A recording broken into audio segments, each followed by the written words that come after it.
hello लोगोफोर बरायबाय बड' जब info YouTube चेनेलाव आसा खालामो नोंथांमोना बयबो मोजां दङ दा बिग आपडेट सफैदों गोदान आस'ननि गोदान स्किम गोदान सरकारनि राङारि अनसुंथाइनि सायाव आरो लोगोसे गुबुन जब फैगासिनो दङ नोंथांमोननि आरो लोगोसे नोंथांमोना एप्लाइ खालामनो हासिगोनलाय दा जोङो मोनसे स्किमखौ नायग्रोगोन जेराव गोदान मोनसे राङारि अनसुंथाइ 10,000निफ्राय जागायनानै 12,500 बेनिफ्राय 15,000 नोंथांमोननि एकाउन्टआव हाबगोन आरो बेखौ मोननो सोरबायदिया मोनगोन आरो लोगोसे अरुणोदय जाय नोंथांमोना गोबां नेगासिनो दङ राङारि अनसुंथाइ बेनिबो मोनसे एडिशनेल आपडेट फैदों जों बेखौबो नायगोन आरो लोगोसे आसाम पुलिसनि जायनोखि नोंथांमोना केन्डिडेट्स दङ नोंथांमोननि रिलिया मेयाव जागोन आरो एडिआरनि एग्जामा जुन जुलाइयाव जाहैसिगोन नोंथांमोना थाबैनो रेडि खालामदो मानोना समा बारा गोबाव गैला नैबे इलेक्सन जोबनाय लोगो लोगोनो गासैबो एग्जामा कन्डाक्ट जासिगोन आरो नोंथांमोना साख्रि मोननो थांगासिनो दङ नाथाय बिनि सिगां मोनसे गोदान स्किम आस'नि ओंखारदों जों बेखौ दानिया नायनोसै फैदो गोबाव खालामा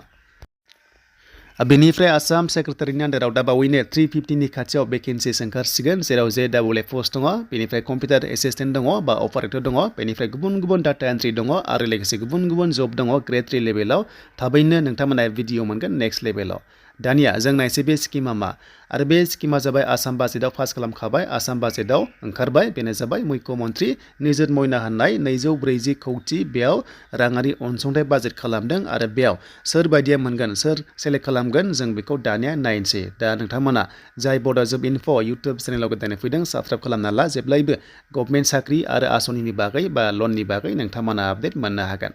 दा बेयाव नोंथांमोननि राङारि अनसुंथाइ गोदान स्किम दिहुनदों बेनो जाबाय मुख्यमन्त्रि निजुत मयना दा बेयाव सोरबायदिया मोनगोन होनोब्ला नोंथांमोना जेबो गोनो गोथो जानाङा बेनो जाबाय नोंथांमोना जायफ्रा 10 पास खालामनानै HS लेभेलाव एडमिसन लाहैगोन एबा डिग्रियाव लाहैगोन एबा नोंथांमोना पोस्ट ग्रेजुवेट लेभेलाव लाहैगोन बिथांमोनखौ सायख'गोन बेनो जाबाय 10 लाख हिन्जावसाफोरनो राङारि अनसुंथाइ स्किम दिहुनदों खालि बेयाव हिन्जावफोराल' मोननो हागोन बेनो जाबाय जायफ्रा मेट्रिक पास खालामनानै मेट्रिक पास खालामनानै HS आव नोंथांमोना फार्स्ट इयारावहाय एडमिसन लाहैगोन अब्ला 10,000 राङारि अनसुंथाइ होनाय जागोन स' नोंथांमोना मिथिबाय जे 10,000 राङारि अनसुंथाइ हमना ला HSLC एबा मेट्रिक पास खालामनानै क्लास 11आव नोङो एडमिसन लाहैसिगोन अब्ला नोंथांनो होगोन 10,000 एन्ड नोंथांमोना आरोबाव फिन खनसेबाव मोनबावदों गाहायाव बेनो जाबाय जाय बिथांमोना हमना ला डिग्री फार्स्ट सेमिस्टाराव एडमिसन लाहैगोन हमना ला HS पास खालामनानै HS पास खालामनानै डिग्री फार्स्ट इयारावहाय एडमिसन लाहैगोन अब्ला बिथांमोननोबो होनाय जागोन बेनो जाबाय 12,500 राङारि अनसुंथाइ होगोन नोंथांमोना मोनदों जे गोरलै बाथ्रायाव HS पास खालामनानै फार्स्ट सेमिस्टारावहाय एडमिसन लाहैबा 12,500 मोननो हागोन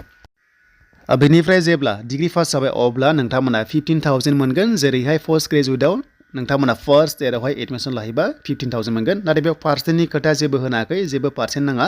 बेनिफ्राय नोंथांमोना जायखिजाया पास खालामनानै बेखौ मोनगोन आरो बेनि बागै गोदानै अफिसियेल क्राइटेरिया नटिस फैगोन आरो जेब्ला एप्लाइ जागोन नोंथांमोनाहाय मोननो हागोन दायो एग्जाम सोलिगासिनो दङ एग्जाम जोबनाय लोगो लोगो बिनि अनलाइन जागोन एबा अफलाइन जागोन आरो जेब्ला जायो आपडेटखौ नोंथांमोनाहाय मोननो हागोन दा बे थांबाय फरायसाफोरनि राङारि अनसुंथाइ एन्ड बेनिफ्राय दानिया फैबाय आसामनि राङारि अनसुंथाइ बेनो जाबाय अरुणोदय दा गोबां कमेन्ट्स खालामगासिनो दङ खायसेना हाबदों आरो खायसेना हाबाखै स' बिनि राङा दाखालिनो हाबदों 9 फेब्रुवारियाव हाबदों बेनिफ्राय 2.0 गोदान राङारि अनसुंथाइ होबावबाय बेनो जाबाय नोंथांमोना 3,800 crore थाखा बिनि थाखाय आरोबाव बाजेट जाबाय स' बिनि थाखायनो एडिशनेल बेनिफिट्स मोननो थांगासिनो दङ बेनो जाबाय ट्रेन्सजेन्डारफ्रा एबा जाय बिथांमोना हिजरा स' बिथांमोनाबो बे फर्म साबमिट खालामनानै बे रांखौहाय मोननो हासिगोन आरो लोगोसे हमना ला सोरबा लोमजानाय साजानाय बा नोंथांमोना हौवा गैयै हाबा जायोथ' बिथांमोनाथ' मोनखायो गासै 2.5 लाख बेवहाय दङ जे एडिशनेल खालामनानै 30 लाखसिम बेनिफिसारि आसाम स्टेटआव मोननो हासिगोन आरो लास्टसिम बुंदोंमोन 52 लाखसिम मोनगोन होननानै जायफ्रानो रेशन कार्ड दङ बयबो मोनजोबगोन होननानै स' खायसेना नोंथांमोननि एकाउन्टआ प्रब्लेम दङगोन बेनि थाखायनो राङा हाबाखै दा बेखायनो 3.0 आव एप्लाइ खालामबा नोंथांमोना आधार कार्डजों बेंक एकाउन्टजों गासैबो लिंक थानांगोन एन्ड बेनिफ्राय नोंथांमोना अब्लासो नैबे 250 रांखौहाय नोंथांमोना मोननो हागोन स' बिनिफ्राय नेक्स्टआव गोदान भिडिअ फैगासिनो दङ साख्रिनि बागै आरो लोगोसे ग्रुपनि राङारि अनसुंथाइनि बागैबो नोंथांमोना भिडिअ मोननो हागोन